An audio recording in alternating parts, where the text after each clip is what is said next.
नमस्कार बच्चों, second part में आपका स्वागत है।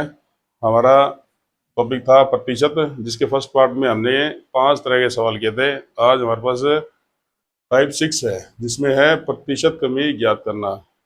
इसमें क्या है, यदि किसी वस्तु के मूल्य में कमी की जाए तो उसका प्रतिशत निकालना वो किस प्रकार होता है।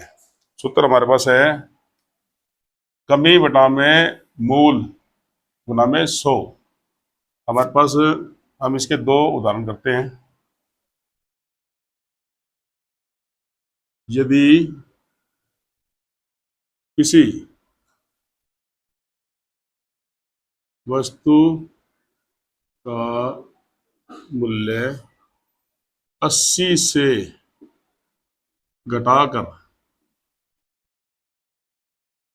60 किया गया तो कितने प्रतिशत कमी हुई। हमें क्या दिया गया है, किसी वस्तु का मूल्य पहले 80 रुपये था, उसको घटा करके 60 किया गया है, तो उसके मूल्य में कितने प्रतिशत कमी आई। तो हमारे सूत्र के हिसाब से सूत्र हमारे पास कमी बटा में मूल और गुना में 100 है। हम पहले इसमें कमी देखते हैं, मूल्य में कितनी कमी आई। कमी का कैसे पता लगेगा, पहले मूल्य 80 था, अब हो गया 60, तो हमारे पास कितना है, कमी आई है 20। इस कमी को इस सूत्र में रखते हैं। हमारे पास क्या है, 20 बटा में मूल। मूल हमारे पास 80 रहेगा, क्योंकि इसी में से घटाकर इसको 60 किया गया है, और गुना में 100। अब एक जीरो से एक जीरो कट गई, और 4 दूनी 8, 4 पंजे 20। इसको 2 से करेंगे, 2 एकम 2, 2 पंजे 10, 5 पंजू 25% इसमें मूल्य में कमी आई है। एक उदाहरण, एक और देखते हैं उदाहरण। एक साइकिल का मूल्य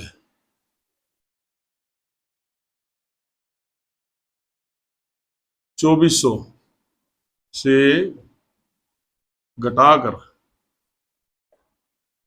1600 रुपये किया गया, प्रतिशत कमी ज्ञात करो।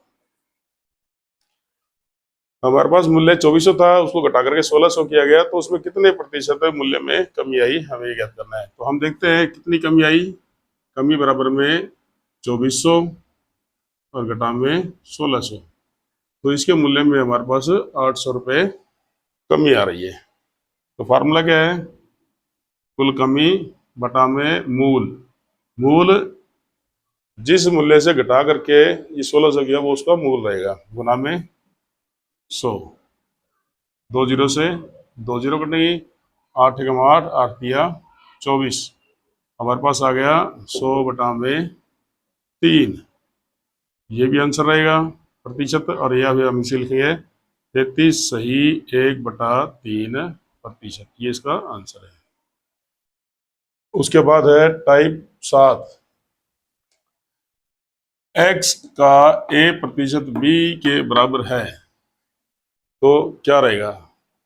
अब इसमें क्या दिया है, x का a% क्या है, यदि किसी संख्या का 20% 80 है तो संख्या ज्ञात करो। हमें ये संख्या ज्ञात करनी है जिसका 20% 80 है। हमने क्या किया, हम संख्या मान लेते हैं, मानना संख्या x, और हमें क्या दिया हुआ इसमें, x का 20% हमारे पास 80 है, तो हमारे पास x क्या रहेगा, 80 गुना में 100 और बटा में 20। ये 0 से 0 कैंसिल होगी, 2 एकम 2, 2 चौके 8, हमारे पास आएगा 400। हमारे पास वो संख्या 400 आएगी। कहने का मतलब है 400 का 20% हमारे पास 80 आ रहा है। इसी तरह से एक सवाल और देखते हैं। यदि किसी संख्या का 140% 1190 है तो संख्या ज्ञात करो। उसी तरह से माना संख्या, संख्या हमने x मान ली, तो ये संख्या हमारे पास x है, तो x का 140%, x का 140% हमारे पास है 1190। तो हम क्या करेंगे, x गुणा में 140 बटा में 100 बराबर में 1190। अब क्रॉस मल्टीप्लाई करेंगे, x यहाँ आएगा, बाकी सारा एक तरफ, 1190 गुना में 100 बटा में 140। जो भाग में था इधर आगे गुना में चला गया, और जो गुना में था वो नीचे आगे भाग में आ गया। अब इसमें 0 से 0 कैंसिल होगी, 14 एकम 14, 14 अठे 112, 14 पंजे 70, ये हमारे पास 850 इसका आंसर आएगा। इसके बाद आइए आगे है टाइप 8, प्रतिशत मान में क्रमिक वृद्धि। वो क्या चीज है, जैसे एक उदाहरण हमारे पास है, एक वस्तु के मूल्य में पहले 20% और फिर 10% वृद्धि की गई, कुल वृद्धि प्रतिशत ज्ञात करना है। प्रतिशत मान में क्रमिक वृद्धि का मतलब होता है पहले प्रतिशत बढ़ा करके उसके बाद और बढ़ाया जाए, उसको क्रमिक वृद्धि बोलते हैं। तो आइए, पहले कितना था,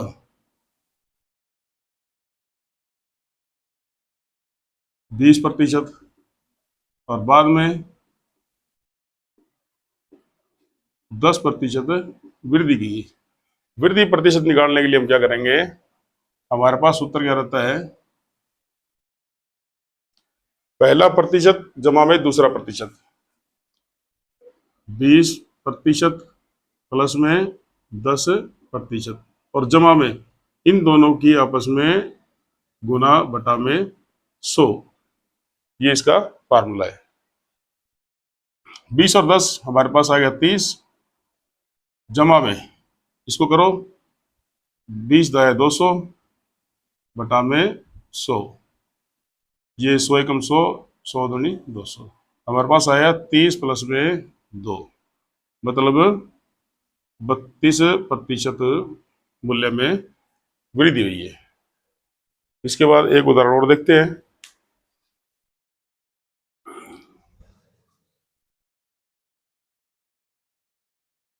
हम इसी में ऐड करते हैं,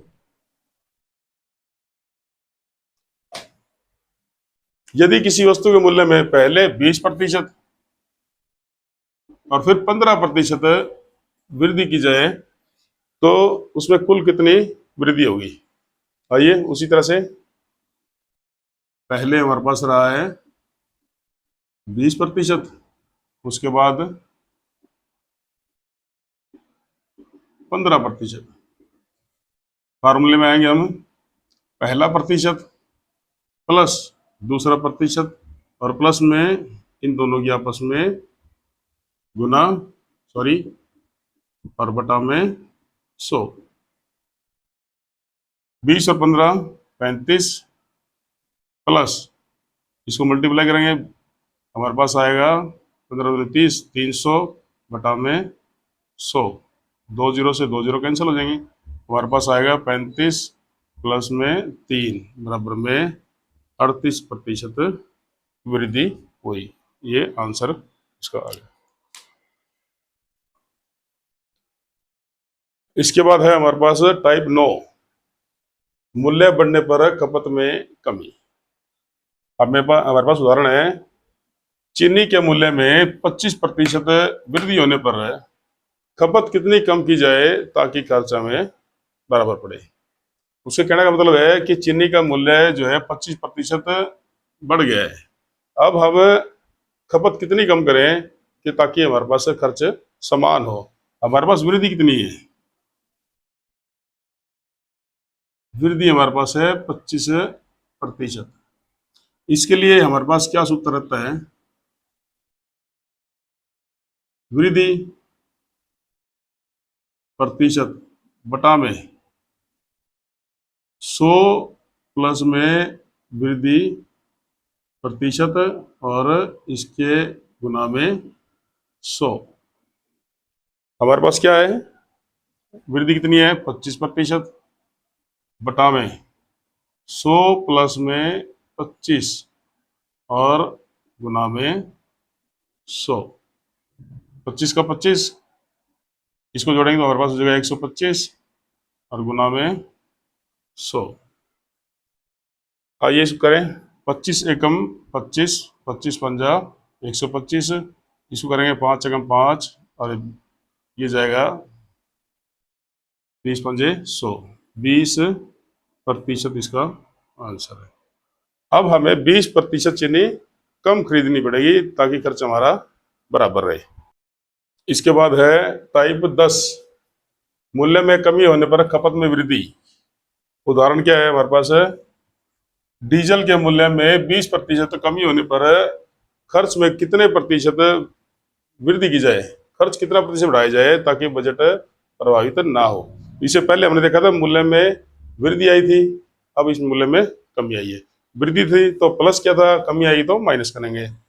आइए देखते हैं, अब मूल्य में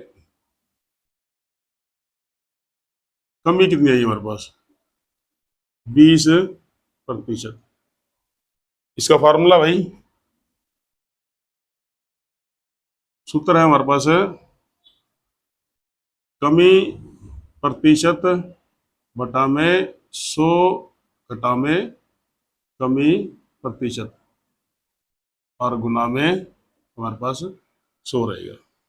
आइए, कमी हमारे पास आई है 20 और बटा में 100 घटा 20 और गुना में हमारे पास है 100। 20 का 20, 100 में से 20 गया 80 गुना में 100। 0 से 0 कैंसिल होगी, 2 एकम 2, 2 चौके 8, 4 एकम 4 और ये 25 चौका 100। हमारे पास आंसर आया 25%। हम अपने खर्चे में 25% की वृद्धि कर देते हैं तब भी हमारा बजट प्रभावित नहीं होगा। आप इसको ध्यान रखिए, जब हमारे पास मूल्य में वृद्धि आई थी तब हमने इसमें प्लस किया था, अगर मूल्य में कमी आई तो हम इसमें माइनस करेंगे। आज के लिए इतना ही। जानकारी अच्छी लगे तो लाइक, सब्सक्राइब, शेयर और कमेंट्स जरूर करें। धन्यवाद।